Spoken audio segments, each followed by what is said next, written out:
My name is Selena Brooks. I'm 31, and 3 weeks ago, I stood in a $900 evening gown at a charity gala while my own aunt told a group of donors that I was just the help. She called me a cleaner, not cousin, not niece, a cleaner. It wasn't a slip. It wasn't a joke that landed wrong.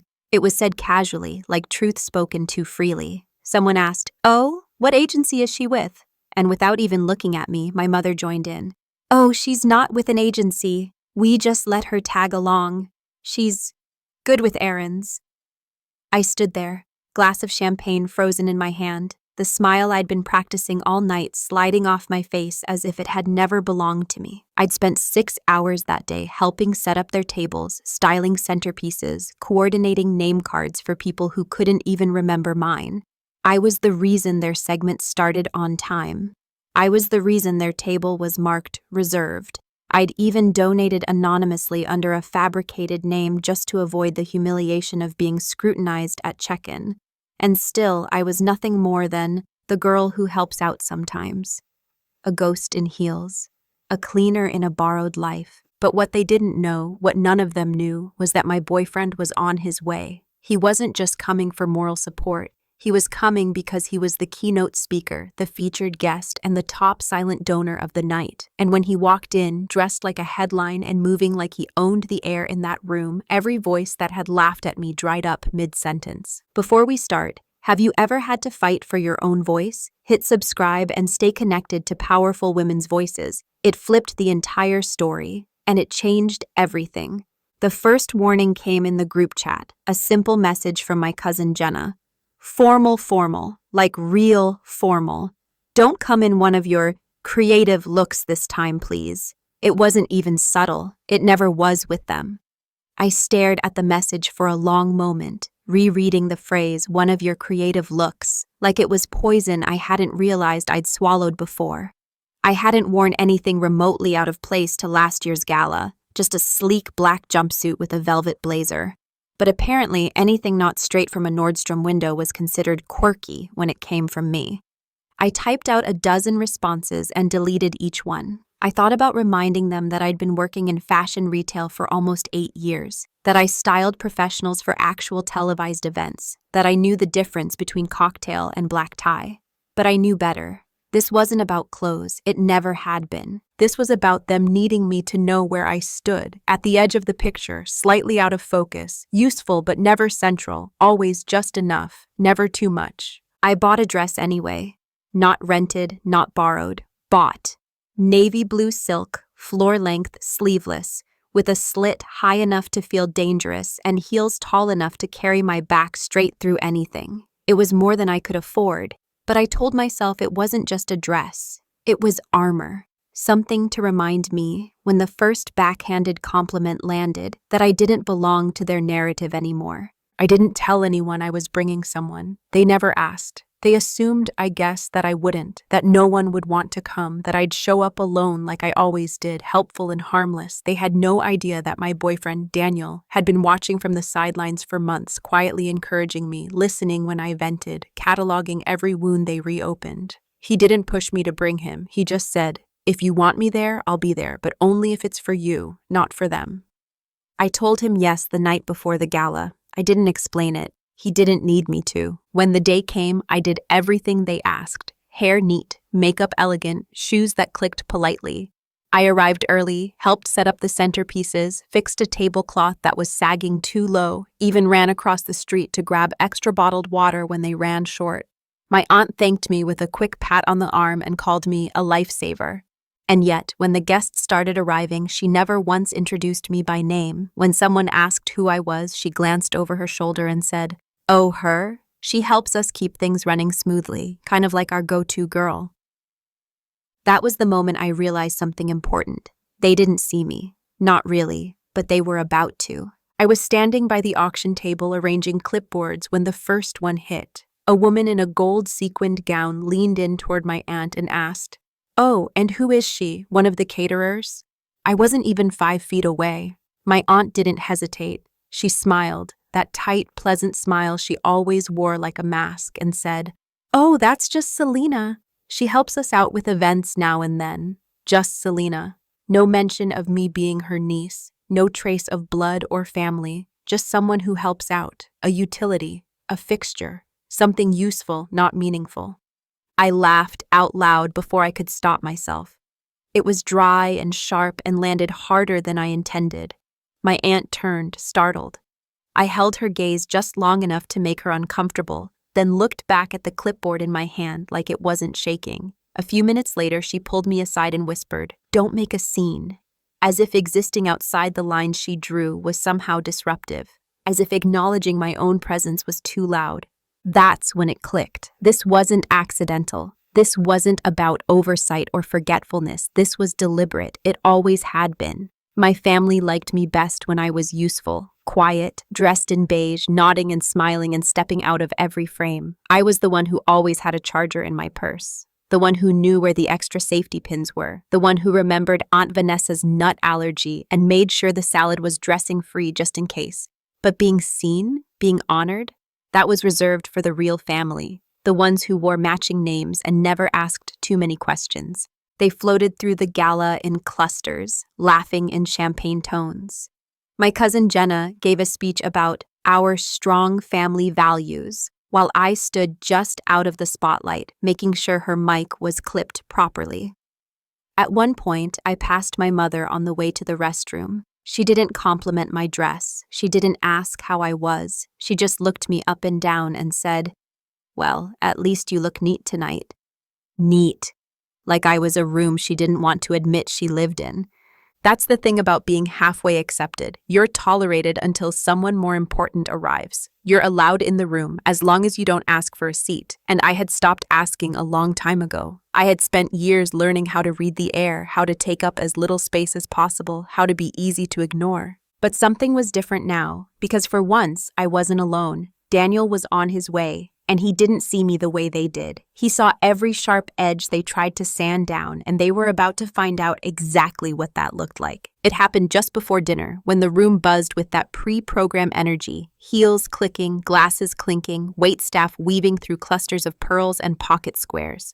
I had just finished adjusting the floral arrangement at the edge of table 5 when a man I didn't recognize leaned in and said, "Excuse me, could we get a fresh napkin here? Ours has a lipstick stain." I smiled politely, though I wasn't part of the staff, and reached to hand him one from the nearby service tray. Before I could speak, my aunt, always watching, swooped in like she'd caught me mid-theft. "Oh, thank you, Selena," she said loudly, then turned to the man and added, "She's like our little cleaner, always tidying up after the rest of us." The laugh that followed wasn't cruel in tone, it was casual, the kind that stings worse because the person saying it thinks they've said nothing wrong. Cleaner. The words settled into my spine like cold metal. I froze for a second, still holding the napkin, still smiling as if I hadn't just been stripped of my name, as if I hadn't just been reduced to some faceless hand in the background of their curated lives. No one corrected her. No one flinched. They all just smiled like it was true, like I belonged to the staff, or worse, like I belonged to no one. I stepped away quickly, mouth dry, heart pounding, suddenly aware of every gaze, every whispered comment I might have missed. My heels clicked a little too loudly on the marble floor, and I hated that I felt embarrassed, even though I had done nothing wrong. But that's what they were good at, humiliating you in a way that looked like praise, dressing the insult in silk. I stood near the back of the room, away from the tables, where the lights didn't reach as easily. I watched as my family carried on, laughing, networking, sipping vintage wine under the chandelier like royalty in borrowed gowns. My mother leaned in close to a well-known developer and gestured toward the stage like she owned the venue. No one saw me, not really. And that had always been their design. I wasn't supposed to stand out. I was supposed to blend in, helpful, silent, invisible. And yet, Daniel was coming. He'd texted me 15 minutes earlier, 5 blocks away. Parking now. I stared at the screen like it was oxygen. He didn't know what had just happened, but he didn't need to. He already knew the shape of this kind of pain. We had both come from families who learned to weaponize pride. The difference was I hadn't told him just how sharp mine could be, but he was going to see it now, all of it. And they were about to see him, not as the man I happened to know, not as a polite +1, as the man who would shift the entire gravity of the room and remind them exactly who they had tried to erase. I didn't cry. Not then. Not when my aunt called me a cleaner. Not when my mother laughed. not when no one batted an eye. Instead, I took a long sip of flat champagne, the bubbles already gone, the taste suddenly bitter. I smiled through it. That's what I'd been trained to do, keep it elegant, keep it quiet. I stood by the far wall, near the floral arch I had set up that morning, and watched them toast to legacy, to unity, to family, while treating me like a seasonal employee they'd forgotten to thank. It wasn't the insult itself that broke something in me. I'd heard worse. I'd survived worse. What dug into my chest and stayed there was how comfortable they were doing it, how casual the cruelty had become, as if my place in their lives had been demoted long ago and no one thought to tell me. Maybe they thought I knew, maybe they thought I'd accepted it. And for a long time, I guess I had. I had told myself they just didn't know better, that they didn't mean it, that family was complicated. But standing in that glittering room, surrounded by forced laughter and expensive lies, I realized something I hadn't let myself fully admit until that moment. They didn't just forget to include me, they made the decision not to. The ballroom lights dimmed slightly as a staff member tapped the microphone at the podium. Ladies and gentlemen, please find your seats. Dinner will be served shortly, and following that, we'll welcome our keynote speaker. I didn't even hear the name she said next. I didn't need to. I already knew who it was, and suddenly the champagne didn't taste bitter anymore. It tasted electric. I glanced down at my phone. A message from Daniel was waiting on the lock screen. Inside. Where are you? I looked up and scanned the crowd. I saw him instantly. He hadn't even made it all the way into the room yet, and still people were turning to look. He had that presence, sharp, still, unbothered by attention. His suit was tailored to perfection, midnight black with subtle silk trim, no tie, no need. He wasn't flashy. He didn't have to be. My aunt's voice rose a little, forced cheer in her tone. Isn't that Daniel Reyes, the investor from, what's that firm called? The tech one? My cousin whispered something back. I didn't catch the words, but I caught the change in her face. I saw the dawning realization, the slow unraveling of certainty. Daniel crossed the room like it belonged to him. His eyes found mine instantly. And in front of everyone, my family, the donors, the board members, he smiled and walked straight toward me, wrapped one arm gently around my waist, and said loud enough for them all to hear, "Sorry I'm late. Did I miss anything important?" That was the moment the room started to tilt, and I knew the show was only just beginning. I never told them about Daniel, not because I was ashamed, God, not even close, but because I knew what they'd do with the information. If I had mentioned him earlier, they would have twisted it. They would have dissected the details like vultures at a buffet, trying to figure out how someone like me had landed someone like him. They would have guessed that he was probably just in tech and that I must have met him through work, as if love only made sense to them when it could be traced back to convenience, or proximity, or luck. They would have taken his name and broken it apart syllable by syllable, assigning value to it based on how useful it was to their social ambitions. That's how they treated people, like currency, like props in a lifestyle they were still trying to convince themselves they owned. So I kept him quiet. For almost a year, not because I was hiding, but because I was protecting. Daniel knew about the gala, he'd heard the stories. He knew how my mother's voice sharpened in public, how my aunt liked to perform generosity like it was theater, how I'd been their emotional furniture for decades, polished, positioned, expected to stay in place. He also knew I didn't want to make a scene, that I didn't want to weaponize him, that I just wanted one night where I wasn't being chipped away. But after the comment, after the laugh, after the word cleaner was tossed across the room like it belonged to me, I didn't want to be quiet anymore. He had RSVP'd in secret. I hadn't added his name to the guest list. He didn't need it. His company had already donated 5 figures to the charity in exchange for a platinum partner status. He'd done it without telling me months ago, just in case I needed backup, just in case I decided I was done standing in rooms where my existence was treated like background noise. So when he walked into that ballroom, he wasn't an outsider crashing the party. He was the reason the wine was flowing, the reason the room was full. My mother saw him next. She stiffened, not because she recognized him, she didn't yet, but because people had started turning their heads, leaning in, whispering. She hated not being in control of the conversation, and Daniel's presence had just become the loudest one in the room. He leaned down and kissed my cheek, soft, familiar, like we weren't standing in the middle of a social minefield. "You look unbelievable," he said, like always. And then he turned, scanning the room with the kind of slow, deliberate ease that made powerful people uncomfortable. My aunt stepped forward first, hand extended like she was greeting royalty. "Mr. Reyes, what an honor," she cooed. "We had no idea you'd be joining us." He smiled. "Oh, I wouldn't miss it. My girlfriend insisted." And just like that, the cleaner had a title, and the story began to crack.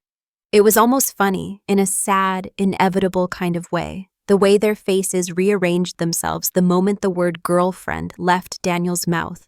Eyes widened, postures shifted, jaws tightened just enough to notice, but no one said anything, not really. Just a flurry of stiff nods and weak smiles that tried to mask the panic crawling under their skin. My mother blinked twice, her expression frozen somewhere between confusion and calculation. She looked at me like I'd just pulled off a magic trick she didn't approve of. It didn't matter that I had spent hours setting up their table, or that I had been moving behind the scenes all evening to make their section look flawless. None of that registered. None of that ever really had. But suddenly, with a few carefully spoken words, I wasn't just the help anymore.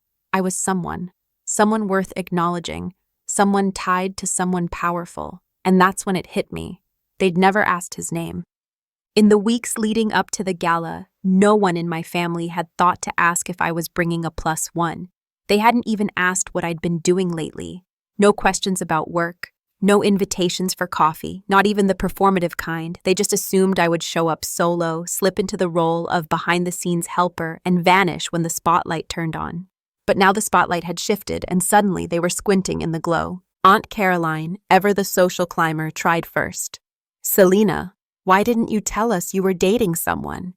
Her voice was syrupy, a little too sweet, a little too loud. "We're just so glad you brought him. What a surprise." I looked her straight in the eye. I didn't think it mattered. The smile on her face tightened like a zipper being pulled too fast. Then came the comments, soft at first, clumsy attempts to recalibrate. My cousin Jenna gushed over Daniel's shoes. My uncle suddenly remembered he'd read about one of Daniel's recent ventures in a magazine. My mother asked him if he liked the food, as though she hadn't spent the past year pretending I didn't exist unless there were chairs to be stacked. No one asked how we met. No one asked how long we'd been together. No one asked me anything at all. Because it wasn't about curiosity, it was about recovery. They were scrambling to reframe the narrative, trying to place me in a new context that made more sense to them. Because surely I wasn't the kind of woman a man like Daniel would choose, unless there was something in it for him. That's how their minds worked. Love wasn't love, it was leverage. But Daniel didn't play those games, and neither did I anymore. So I stood beside him, still in that navy blue dress they had barely complimented when I walked in, and I smiled, because I didn't need them to ask my name. They were already starting to remember it. The gala's program resumed as if the room hadn't just shifted on its axis. People returned to their tables, but not before a few more lingering glances landed on Daniel, and then on me. I followed him toward the head table, where his name was engraved on a brushed gold placard next to the evening's host. I knew he'd been invited as the keynote speaker, but I hadn't expected this level of prominence. It felt surreal walking alongside him, past tables where my own relatives sat, watching like they were seeing me for the first time, but unsure how to process what they were seeing. Aunt Caroline's voice trailed behind us, just loud enough for her neighbors to hear. "Well, she certainly kept that quiet." The woman beside her nodded, then tilted her head as if trying to solve a riddle out loud. "Do you think it's serious?" Caroline chuckled. "Oh, probably just a phase. He'll get bored." I kept walking. I didn't flinch. Their whispers didn't sting like they used to. Maybe because I had finally stopped trying to win their approval. Or maybe because the man next to me wasn't walking ahead to shine without me. He was matching my pace. We reached the table, and Daniel pulled out my chair first before taking his own seat. The host greeted him warmly, a few photographers circled discreetly, and then the program began. The lights dimmed, the hush settled, and someone at the podium began listing the major donors. When they got to Daniel's name, the applause swelled. Then something else happened. The speaker paused. "Tonight, we'd also like to recognize a special contributor who helped coordinate this year's event logistics and anonymous donations, someone whose support behind the scenes made this night possible." A ripple of confusion moved through the crowd. I looked around. No one else moved. Then the host said it. My name. My full name. And for a beat, the room was silent. A different kind of silence. Not discomfort, not confusion, something else. Realization. I didn't know Daniel had submitted my name. I didn't know he'd insisted on it. But I knew, in that moment, that it wasn't about performance or credit.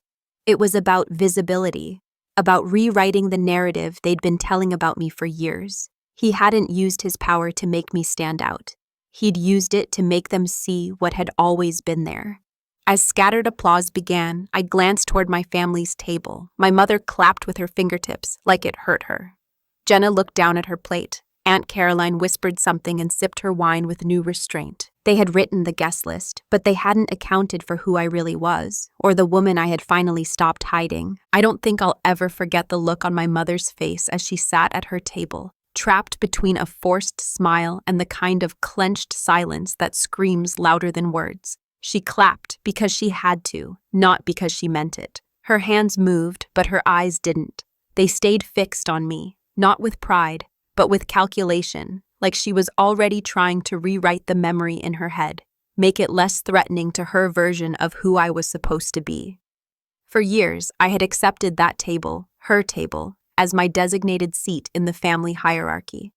Always on the outskirts, always summoned when something needed fixing or someone needed help, never invited to belong, just expected to show up and disappear.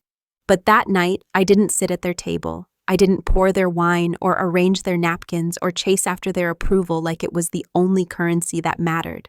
I sat at the head table, beside a man who saw me, who didn't need me to shrink so he could shine. And for once, I saw them exactly as they were, fragile, performative, and suddenly very aware that they had miscalculated.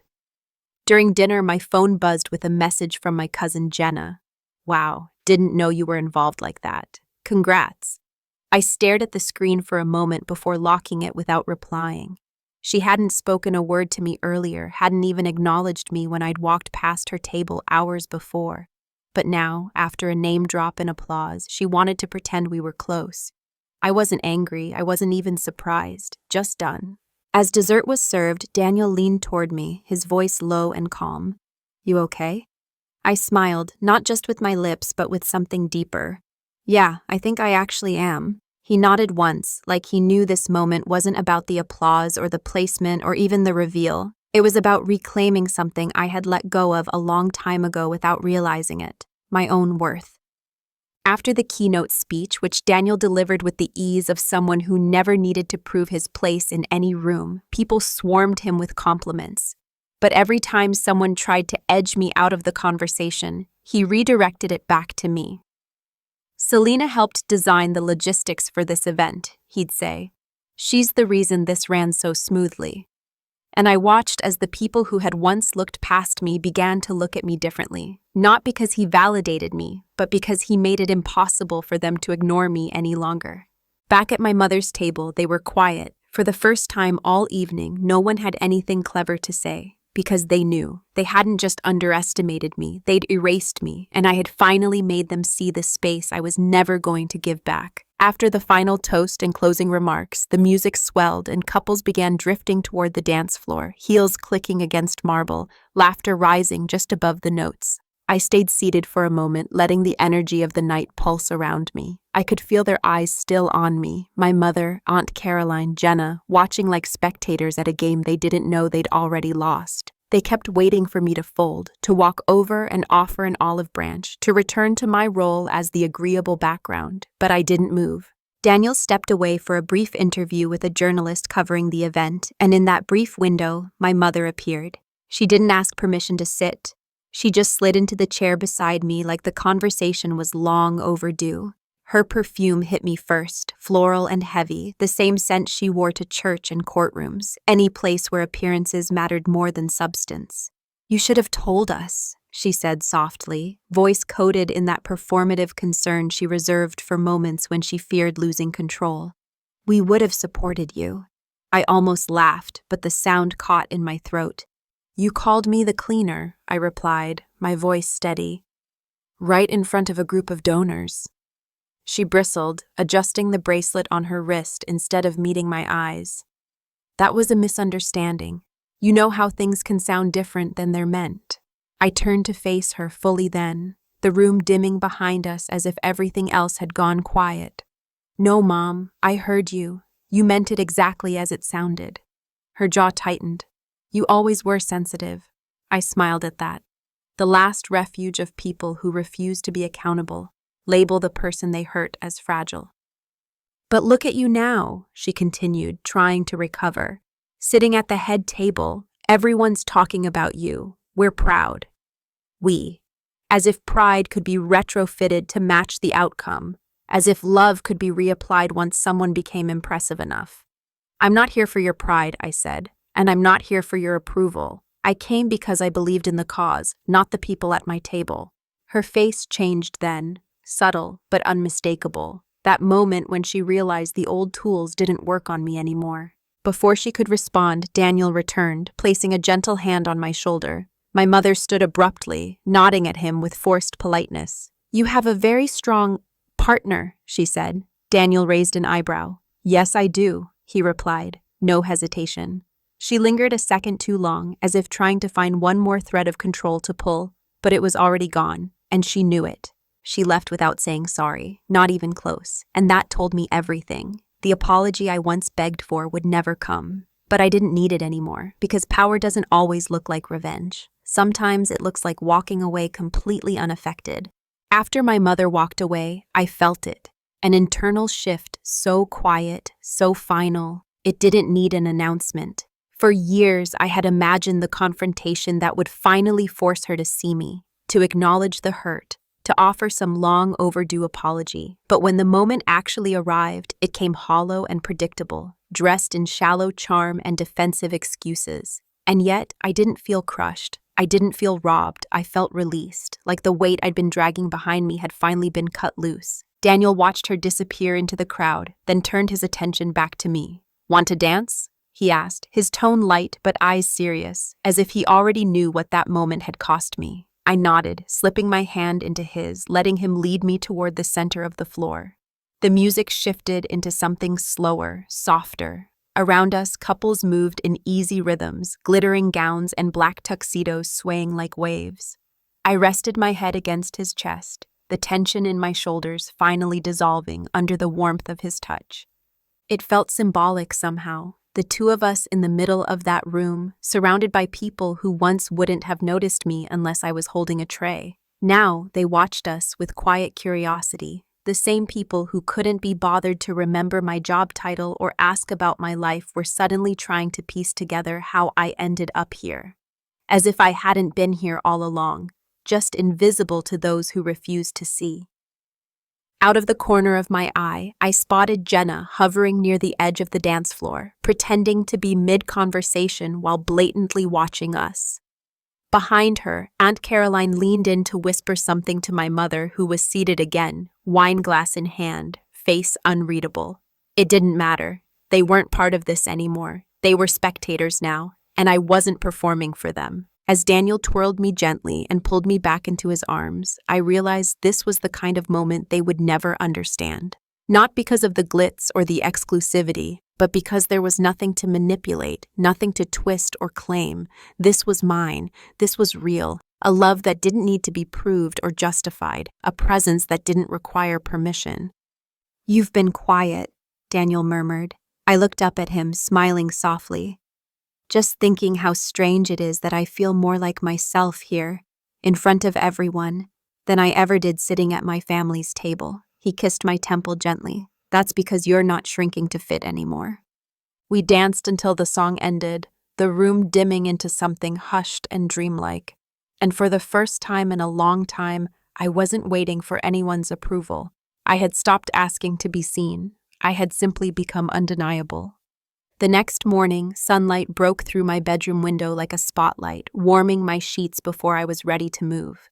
My phone was still on silent, face down on the nightstand, where I'd left it after Daniel dropped me off with a kiss on my cheek and a promise, "Let them talk, you already told your truth."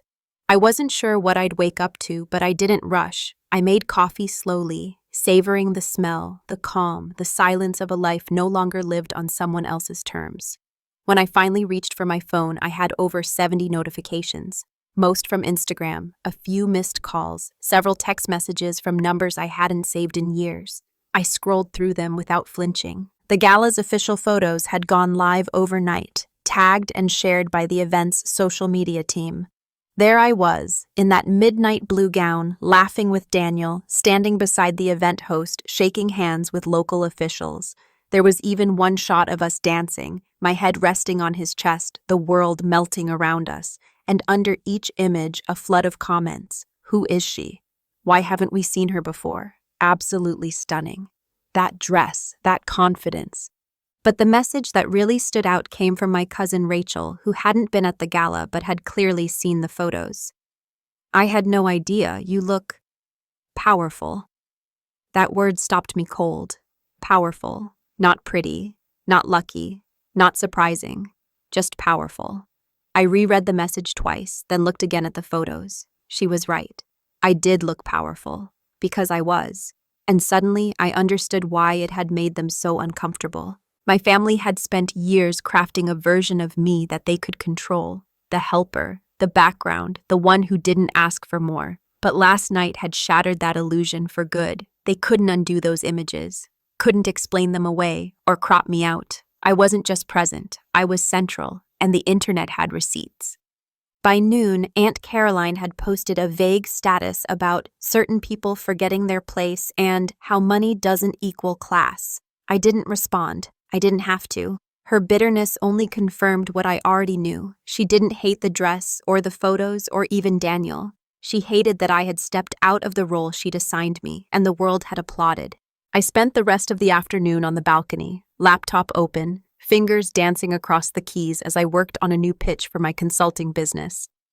The same skills I'd used to coordinate that gala, logistics, outreach, strategy, were already drawing attention from attendees asking if I was available for hire.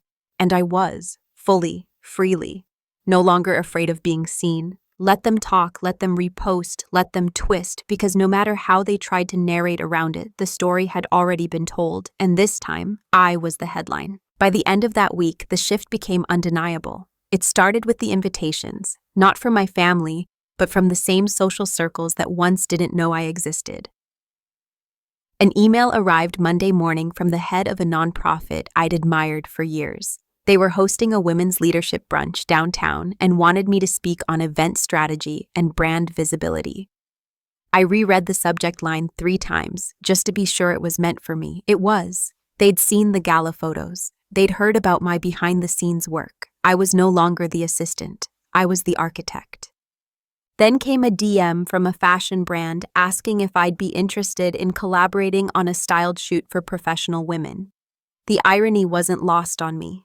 2 months ago, Jenna had told me I wasn't put together enough to ever be seen as a real professional. Now her favorite brand was trying to send me free clothes. I didn't gloat. I didn't need to. The power reversal was happening quietly, naturally, without the need to rub it in anyone's face. The narrative had shifted not because I'd forced it to, but because I had finally stepped out of the role they kept writing me into. I didn't speak to my mother that week. She didn't call and I didn't reach out, but I saw her watching. I noticed the views on my Instagram stories. I saw her anonymous account liking posts about the gala. She hadn't unfollowed me, which meant she wasn't ready to let go. Not of me, of the version of me she thought she could still control. But that girl was gone. That girl stayed silent when she was insulted, smoothed over family drama to avoid making anyone uncomfortable, kept her dreams small so she wouldn't outshine the people who were supposed to love her. That girl never would have worn a dress that bold or walked into a room like she belonged there. Now I was getting invitations to rooms they couldn't access. Phone calls from people who used to look through me now came with nervous enthusiasm. And with every message, every new opportunity, the more I realized something vital. My worth had never changed. Only the angle of the spotlight had. It had taken one night, one unexpected reveal to burn away their version of me and show the truth. I'd always been capable. I'd always been worthy. But now, the world saw it too. Daniel noticed the change as well. "You're standing taller lately," he said one night as we walked through the city, our fingers laced together. "Not just taller," I replied, "straighter, like I stopped carrying a weight that wasn't mine." He smiled, "Because you did." And just like that, I knew this wasn't a moment. It was a new standard. I wasn't stepping into borrowed light anymore. I was becoming the source. 2 weeks after the gala, I received an invitation I didn't expect. A handwritten card slipped into my mailbox. No return address, no embellishment, just simple black ink on thick ivory paper. "Family dinner, Sunday at 6. Your presence is expected." No please, no apology, just expectation.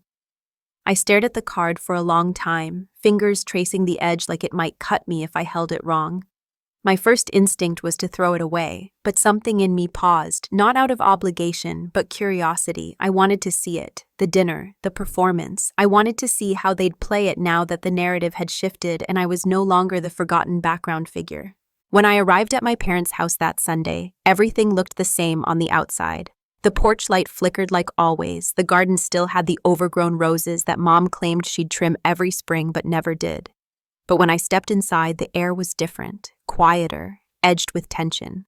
My father greeted me at the door, awkward and stiff, like he wasn't sure how much warmth he was allowed to show. My mother was already in the dining room, setting plates with her usual precision, but she didn't look up when I entered. The rest of the family trickled in: Aunt Caroline, Jenna, a few cousins I hadn't spoken to since the photos went viral. Their smiles were tight, their eyes flicking to me like they couldn't decide whether to ignore my presence or acknowledge my elevation. I took my seat at the far end of the table, the same spot I'd always been assigned, but this time I didn't shrink. I didn't wait to be spoken to. I didn't try to make anyone comfortable. Dinner began with small talk, thin and brittle. Jenna asked if I was still working those little events. I didn't flinch. "Actually, I just signed a contract to plan the state's upcoming policy summit. It'll be televised." The silence that followed was delicious. Aunt Caroline blinked twice. My mother finally looked at me. "We heard about the gala," she said flatly. "Quite the surprise." I met her gaze. "Only if you weren't paying attention." Then came the question I'd been waiting for. "So who exactly is this Daniel?" my father asked, slicing into his roast like it had personally offended him.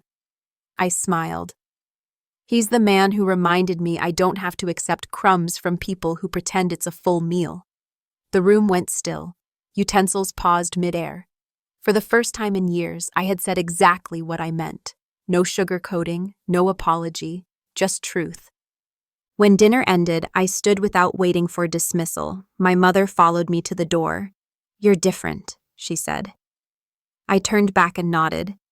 "No, I'm finally myself." Then I walked out, knowing I hadn't just visited their house. I had reclaimed every part of myself they tried to make small. 3 nights after that dinner, I stood backstage at the Women's Leadership Summit, listening to the host introduce me to a packed ballroom filled with professionals, investors, and political leaders. Her words echoed across the velvet curtain, detailing my rise from overlooked event assistant to lead strategist behind some of the city's most talked-about galas. I could hear murmurs ripple through the crowd. Someone whispered, "Oh, that's her?" And I smiled to myself. Yes, that's me. The girl they used to ignore, dismiss, or mistake for staff now had a name they were remembering, a story they were leaning in to hear. I wasn't nervous, not anymore. My heels clicked against the hardwood floor as I stepped out onto the stage, the spotlight warm but not blinding. I paused at the podium and took in the room. Rows of eyes, curious, respectful, engaged, and not one of them looked away when I started speaking. I talked about strategy and visibility, but I also told the truth. I spoke of being underestimated, of being boxed into roles that had nothing to do with my capability and everything to do with someone else's comfort. I didn't name my family, but I didn't need to. The message was clear. Sometimes the people closest to you are the ones most afraid of your power.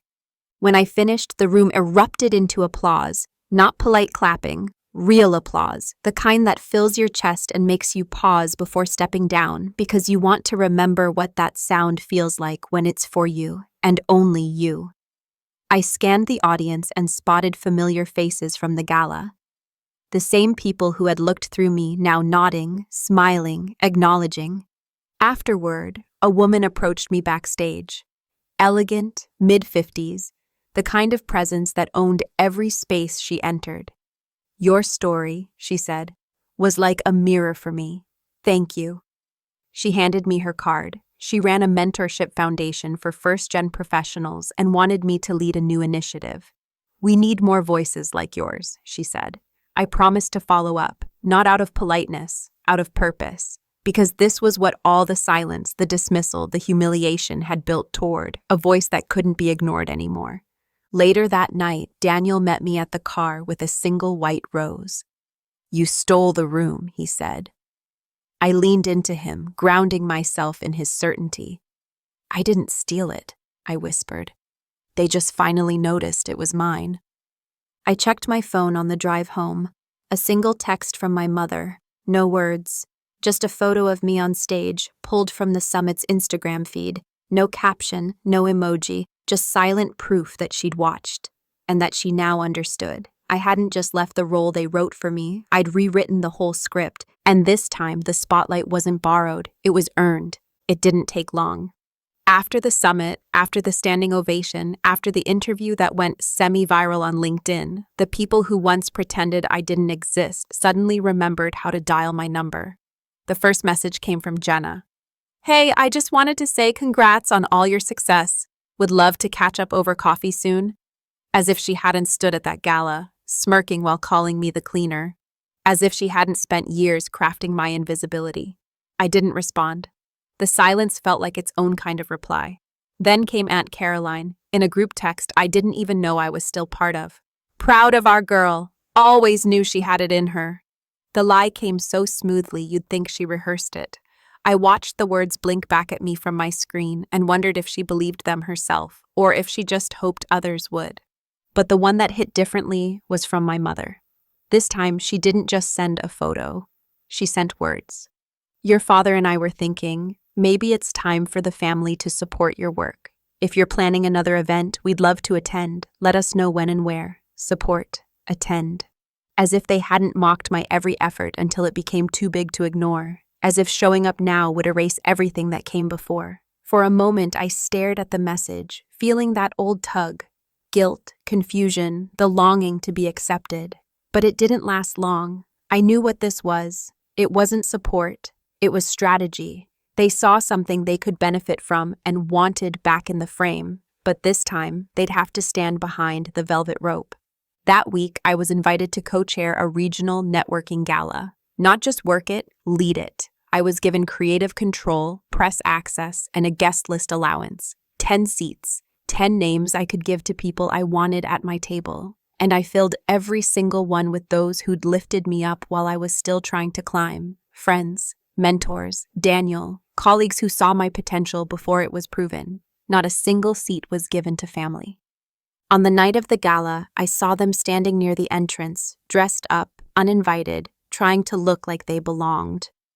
My mother's eyes searched the room until they landed on me. Center stage again, greeting city leaders and industry heads, holding a glass of champagne like I'd been born to it. Our eyes met. She gave the smallest nod, like a question in disguise. But I just turned away, mid-conversation, not unkindly, just definitively, because she hadn't earned this seat. And I no longer handed out invitations to those who only valued me in hindsight. That night, they didn't enter the room, but I did, fully, freely, and without apology. It was a Wednesday afternoon when the message came, hidden in the folds of a long email that started with false cheer and ended in reluctant honesty. My mother's subject line read, "Family check-in." I opened it expecting another vague attempt at reconnection wrapped in performative concern, but instead, tucked between sentences about the weather and updates on Jenna's new boyfriend, there it was. 4 words that had never been spoken aloud, at least not to me. "We were wrong about you." My eyes locked on that sentence. No apology, no elaboration. Just an admission so small it could have gone unnoticed if I hadn't been waiting for it my entire life. I read the line again and felt a strange quiet settle over me. Not peace exactly, not joy. Something closer to acknowledgement. a long-delayed echo that had finally caught up. It wasn't enough to undo the years of dismissal, of minimization, of making me feel like the extra chair in a room no one wanted me in.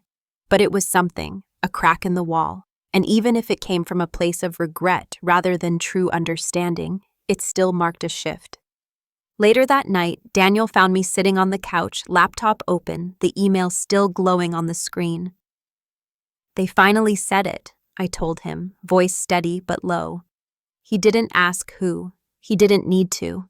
He sat beside me, hand on my knee, and waited. Not, "I'm sorry," just, "We were wrong." I expected him to scoff, to tell me it wasn't enough. Instead, he said, "Sometimes the first truth out of someone's mouth is the hardest. The rest follows, if they're willing." I didn't write back right away. I let it sit. Let her words echo where there used to be silence, because I knew this wasn't the kind of apology you answered with instant forgiveness. It was the kind you observed, measured against their actions, weighed against their past. But I also knew this. No matter what she said or how late it arrived, it didn't change what I'd built without them. My success hadn't come from their approval. My confidence wasn't rooted in their recognition. I had learned to become the person they never saw in me by believing in myself long before they were ready to do the same. By the weekend, I responded simply, "Thank you for saying that. It matters. But rebuilding trust takes time, and my boundaries haven't changed." It wasn't cold. It was clear. And for once, I didn't feel the need to explain myself or soften the truth. That was the real shift, not in what they said, but in how I received it. Because when someone finally says they were wrong about you, the real question isn't whether you accept it. It's whether you've already moved so far beyond needing it that the words land like dust instead of anchors, and I had. The first time I saw the family group chat renamed to Team Avery, I actually laughed out loud. It popped up on a slow Monday morning while I was reviewing contracts for a new venue partnership. I hadn't checked that thread in months. Had even forgotten it was still active. But suddenly there it was again, lighting up my phone like a memory I hadn't asked to revisit. The new name, the sudden flurry of messages, the unexpected photos of childhood birthdays, and nostalgic captions. It didn't take long to see what they were doing. They were rewriting history, trying to paint a narrative where I had always been cherished, where they had always supported me, where the version of me that stood at the front of those gala rooms was somehow a product of their love, not their neglect. My mother had posted a picture of me at age 9, standing awkwardly in a wrinkled dress at one of Jenna's piano recitals. The caption read, "She's always been destined for big things, proud of our girl then and now." I stared at the photo, remembering clearly how I wasn't even invited to sit in the front row that day, how I'd washed dishes that morning while Jenna was at the salon with Mom, how no one noticed when I quietly slipped out halfway through the performance to wait in the car, and yet here it was, repurposed into a sweet memory to fit their new narrative. I didn't respond, not in the group chat, not privately, but the silence didn't deter them. A week later, I received a package on my doorstep. Inside was a scrapbook, handmade, filled with photos of me throughout the years, birthday cakes I don't remember, captions in my mother's handwriting, even a few notes slipped in from Aunt Caroline and Jenna. One read, "We always knew you'd make us proud. Sorry we didn't say it enough." And I realized something in that moment. They weren't trying to make amends. They were trying to make edits, not just to their relationship with me, but to the evidence, the record. They wanted the version of the story where they were always on my side, where they had always seen my value. But I wasn't going to let them have that, because the truth mattered. The silence mattered. The years of being invisible in my own family album mattered. I didn't need to erase it to feel whole. I had built something stronger by confronting it, naming it, and healing despite it. So I closed the scrapbook gently, placed it back in the box, and tucked it away. Not as a keepsake, but as a reminder that some people would rather pretend they supported your rise than admit they tried to keep you from climbing, and that rewriting history might make them feel better, but it doesn't change the fact that I wrote my own future, with or without their applause. 2 days after I tucked the scrapbook away, an invitation arrived. Not metaphorical, not digital, a real physical envelope with gold trim and my name embossed in cursive I knew immediately had been written by my mother's hand. Inside was a formal invitation to Jenna's baby shower. Pastel florals. Dress code, elegant garden party. Location, the same country club where I'd once worked behind the scenes as a caterer's assistant, ignored by every guest while refilling their wine glasses. The note slipped inside said, "We'd love for you to be there, your family. Let's start fresh." My stomach didn't turn, my hands didn't shake. Instead, I sat there and let the weight of it settle over me gently, like dust. It wasn't the invitation that stirred anything. It was the intent behind it. A performative gesture designed not for reconnection, but for optics. Because now that their story about me had changed in public, they needed a seat at the table again, one they'd denied me for decades. I looked at the calendar. The shower was scheduled the same weekend as the leadership conference I'd been invited to speak at in DC, a panel on boundary setting in business and personal life. The irony wasn't lost on me. I'd already made my choice long before the envelope arrived. I just hadn't realized it until that moment. There was a time I would have bent my life around an event like that, would have told myself that maybe this time it would be different, that maybe showing up could buy me closeness or belonging or the kind of love I used to believe had to be earned, but not anymore. I drafted my RSVP that night, not a simple decline, but a clear one. I wrote, "Thank you for the invitation. I won't be attending. Wishing Jenna well. Please respect my decision and my boundaries moving forward." No explanation, no apology, no soft landing, just the truth. A truth I'd taken too long to learn.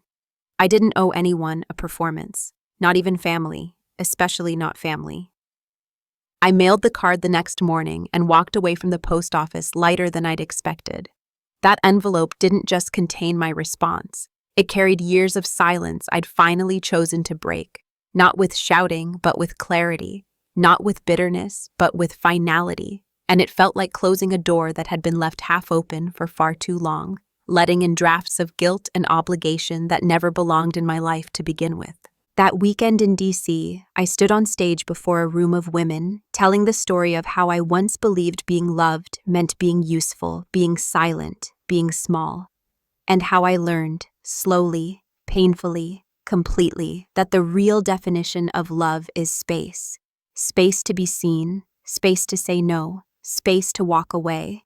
And in closing that door, I hadn't shut them out. I'd finally let myself in. 1 year later, I stood on the steps of that same country club, not as a guest, not as a forgotten cousin or overlooked helper, but as the keynote speaker for a women's empowerment luncheon hosted by the region's top philanthropic board. I was there by invitation, paid, celebrated. And this time, when I stepped onto that polished marble floor in a black silk suit that I bought with my own hard-earned money, the staff greeted me by name. A small line of women waited to shake my hand, not because of who I was related to, but because of the story I had built without them. Halfway through my speech, I locked eyes with someone at the back of the room, my aunt, the same one who once called me the cleaner. She sat there, mouth slightly parted, like she was watching a stranger. But I wasn't a stranger. I was simply someone she had never bothered to see clearly. And now the room she once owned, the status she used to cling to, belonged to me. Not in a spiteful way, just undeniably. That was the power reversal, not revenge, recognition. After the event, 3 women pulled me aside and said, "Your story helped me cut ties with toxic family." One whispered through tears, "You gave me the courage to say no." Another handed me her card and said, "Let's collaborate." And I realized something. I hadn't just freed myself. I had become a mirror for women trapped in invisible roles, waiting for permission to stop shrinking. So if you've ever been called less than what you are, by your own family, by people too small to see your full size, remember this. Their opinion is not your reflection. Their limitations are not your inheritance. You are not the cleaner. You are the architect. Build accordingly. This story may have ended, but the message lingers. For more raw and real moments like this, click on the left and subscribe to walk alongside more women finding their strength. Healing takes time, but it's possible.